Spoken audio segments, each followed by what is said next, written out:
मैं तुम्हें एक तेजस्वी पुत्र प्राप्ति का वरदान देता हूँ और यही बालक आगे चलकर काछल के दोनों पुत्रों का वध करेगा। जिस पर माता बाछल ने गुरु से अनुरोध किया कि ऐसा ना करे, अगर उसे 2 पुत्रों का आशीर्वाद दिया है तो मुझे उससे कोई आपत्ति नहीं। लेकिन गुरुमुख से निकले शब्दों की नियति तय हो चुकी थी। जिसके बाद गुरु गोरखनाथ उनको तेजस्वी पुत्र का वरदान देने के लिए पाताल लोक में प्रवेश कर गए और वहाँ से नागों द्वारा बंधी बनाई गई पांडव अर्जुन के पड़पौत्र राजा जनमेजय की आत्मा को गूगल में छुपाकर भूलोक पर लौट आए। नागों ने गुरु का पीछा किया और अंत में थक हार कर नाग वापस पाताल लोक की ओर लौट गए। किंतु तक्षक नाग गुरु गोरखनाथ का पीछा करते करते भूलोक पर आ गया और गुरु के हाथ से गूगल छीनकर निगलने लगा। सौभाग्य से वहाँ एक युवक प्रक्षालन यानी साफ सफाई का कार्य कर रहा था। जब उसने देखा कि साधु के हाथ से नाग ने कुछ वस्तु निगल ली है, तब उसने नाग पर झाड़ू के डंडे से प्रहार किया, जिसके कारण गूगल तक्षक के मुख से नीचे गिर पड़ा। गुरु गोरखनाथ जी ने गूगल उठाई और उस युवक को वरदान दिया कि इस गूगल से उत्पन्न बालक बड़ा ही सिद्ध पुरुष होगा,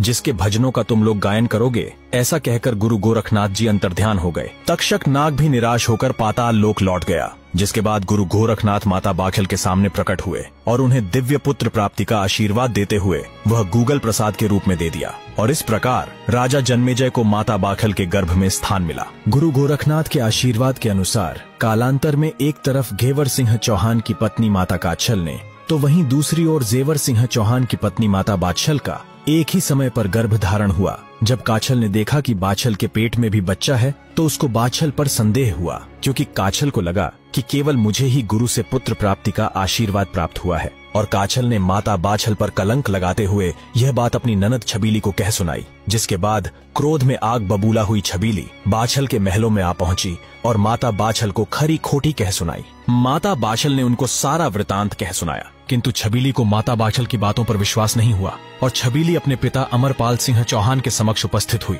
और बाछल को कलंकित करते हुए माता के बारे में सुनी सुनाई बातें कह डाली। जब अमरपाल सिंह चौहान को बताया गया कि माता बाछल ने उनके कुल को कलंकित किया है, तो अमरपाल सिंह चौहान पुत्र वधू माता बाछल पर अत्यधिक क्रोधित हुए और तुरंत गाड़ीवान को बुलावा भेजा और गाड़ीवान को माता बाछल को उनके मायके छोड़ आने का आदेश दिया। जिसके बाद माता बाछल गाड़ीवान के साथ मायके के लिए रवाना हुई। तपती धूप और गर्मी के चलते माता ने विश्राम करने का सोचा और गाड़ीवान को पास ही के एक पेड़ के नीचे रुकने को कहा। विश्राम करते हुए माता बाछल और गाड़ीवान की आंख लग गई और इसी बीच मौके की तलाश में बैठा तक्षक नाग वहां आ पहुंचा।